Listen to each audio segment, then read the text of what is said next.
the suspect, but they didn't have enough evidence to bring him in. So late one Saturday night, I decided to drive by his place and found one other reporter there. These days, you'd have Anderson Cooper standing outside and 5 drones and 6 news vans, but back then, it wasn't quite so competitive.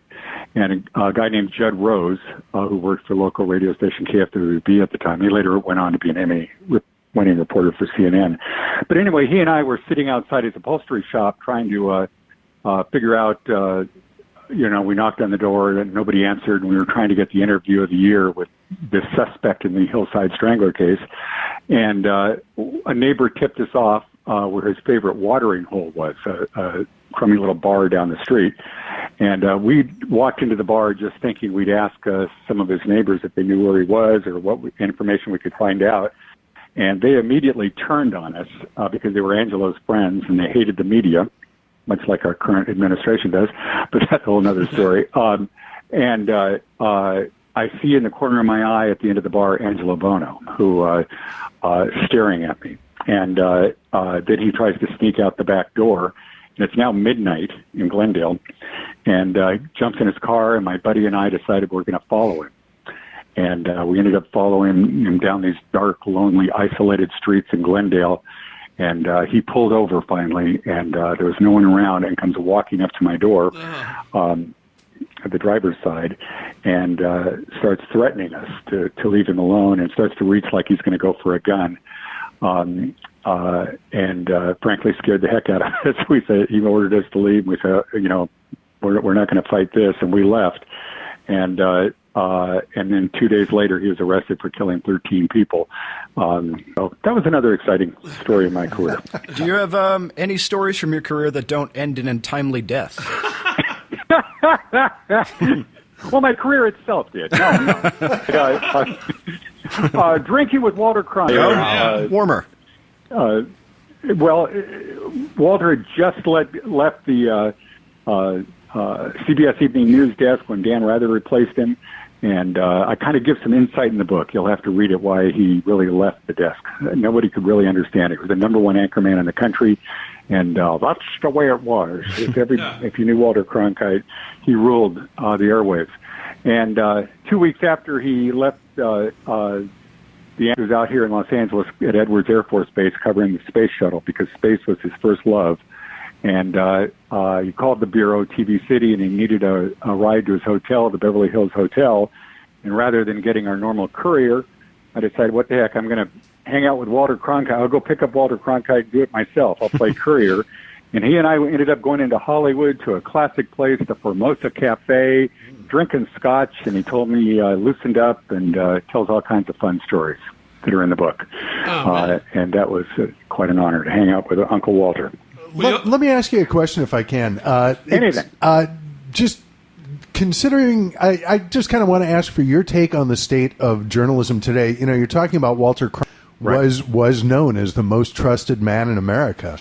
And, without, if you want to get political, you can, but not trying to, go in that direction. No, I totally but considering, the administration decrying everything as fake news and, where do you think journalism is at? To be quite honest, I think this could be one of the most consequential years in our nation's history because freedom of the press is under attack.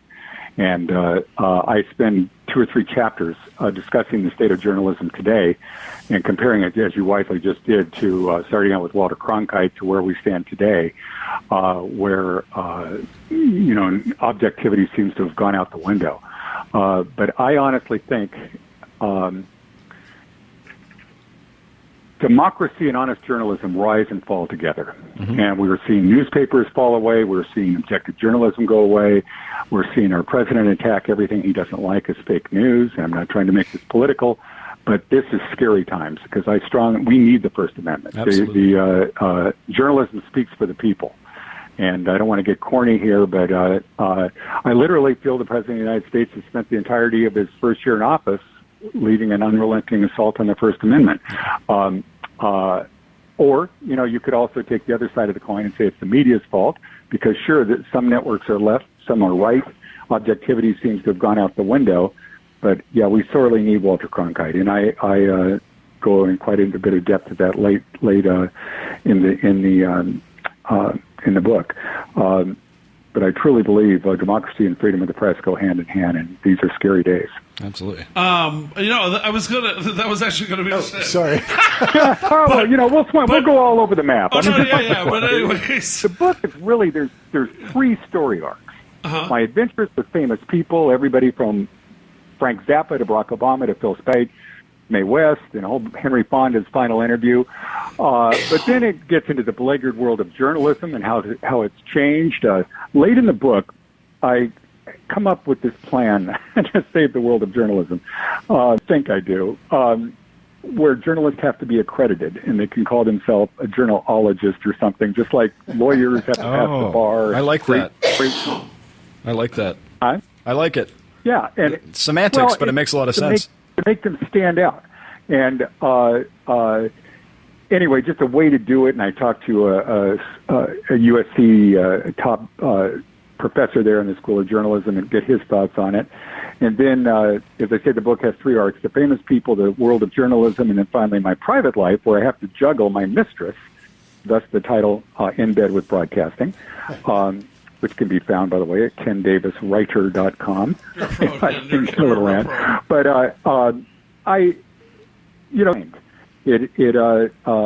it's an exciting world. My mistress was glamorous on the outside, but she could be cold and cunning on the inside. So it's really 3 different stories: the famous people, the beleaguered world of journalism, and then at one point my mistress breaks up my marriage, and I get into that a little bit. The price that you have to pay leading a life like this. That was certainly very exciting. It still is, but also you have to pay the price sometimes. I had a couple other little questions that popped into my head the last few minutes. Sure. I've always wondered what somebody who worked in the heart of the LA TV industry for news would think. The incredible, I think it's totally prescient song by Don Henley from '82, "Dirty Laundry." And Dirty Laundry. What did you think of that song, if you know it well? And also, because he was really, because I asked my editor, Kevin Nurek, who you know at Pasadena Weekly, about that song once. We were riding around in his car in LA, and he was like, "Yeah, man," he goes, "You don't understand. That song really stung a lot of the LA local people because it was really directed at specific people and stuff like that." So do you remember when that song hit, did it really make a big wave like Kevin recalls, or any thoughts about that song overall and how predictive it's been of where things have gone? Kevin has nailed it on the head. That song allegedly was written about an anchor woman in town named Christine Lund, and it talks about a bubble-headed bleach blonde, and is the head dead yet? And wow. I write a chapter in my book about the different things in news, murders, fires, and the gold standard, the high-speed chase, become more important than true journalism.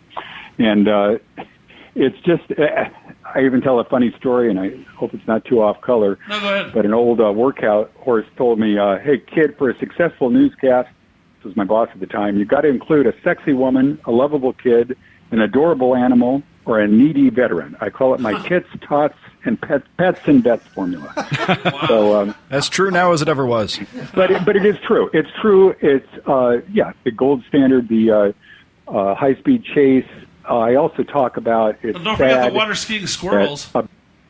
Right. Don't forget the water skiing squirrels. Yeah, that's your Pulitzer right there. Those are okay. But anyway, sorry. Go ahead, sir. Well, no, it's. I also talk about how sad it is that a beautiful blonde from the rich side of the tracks will receive a lot, an overweight Latina factory worker who's gone missing. That the way that they choose what stories will lead the news, it just has to do with ratings. It has to do with, it's sad what has happened. And that's, once again, I mean, the power of why we need things like newspapers. I'm a big believer in PBS. I watch the NewsHour every week at 6 o'clock, or every weeknight. But local news, and those of us who worked in it, it's just as bad as that song "Dirty Laundry" says. Mm-hmm. I mean, it's all about ratings, and I have several chapters about that. It's not about quality of the work. and it's because if you don't get the ratings, you're gone. News directors in this country tenure of like 14 months. Because if your newscast isn't number one, management finds a way to get rid of you.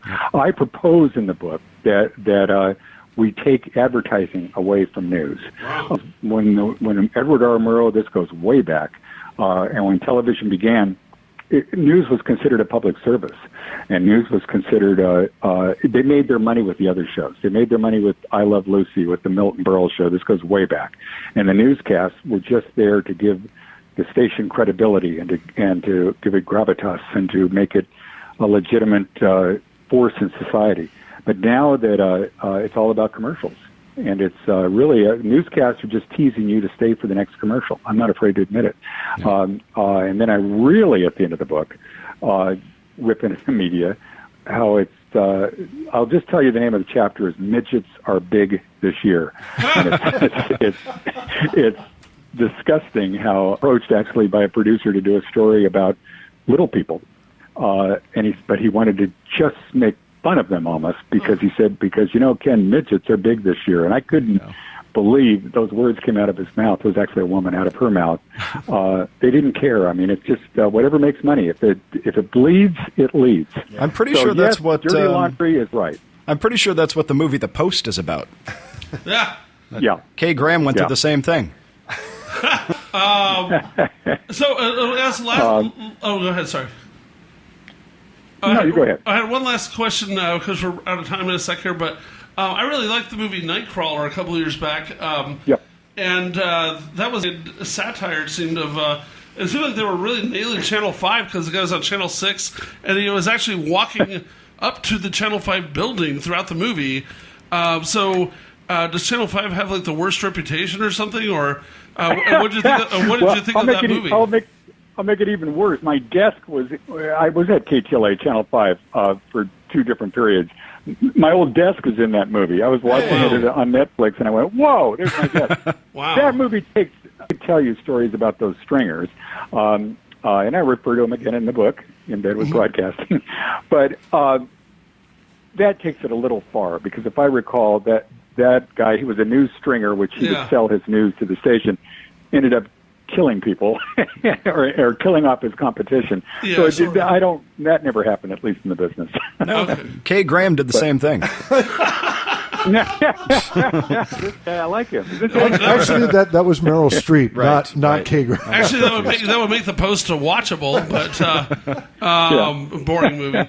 Anyways, well, hey, I want to thank you for taking the time to talk with us. And where can people find the book? Well, thanks for asking. Ken Davis, writer, the best way. I'll even do a personalized autograph copy for people. Or it's also on Amazon, KenDavisWriter.com. And then I am doing an appearance at Vroman's Bookstore in Pasadena on Thursday, January 18th at 7 p.m. Thursday, January 18th at Vroman's. But KenDavisWriter.com is the best way to do it. And it's a fun read. I'm not just saying that myself. A lot of folks have been saying some good things about it, so enjoy it. Can't wait. Hey, all right. Well, thanks, Ed. And until next time, folks, I'm Carl Kozlowski. I'm Kevin Corcoran. And I'm Dr. David Robinson. I'm Ken Davis. You're the important one, Ken. All right. Thanks a lot, Ken. Thanks, Ken. And bye-bye, everybody. Thank you, guys. I enjoyed it. All the best to you. Take care. Thanks. You too. Goodbye. Thanks. Bye.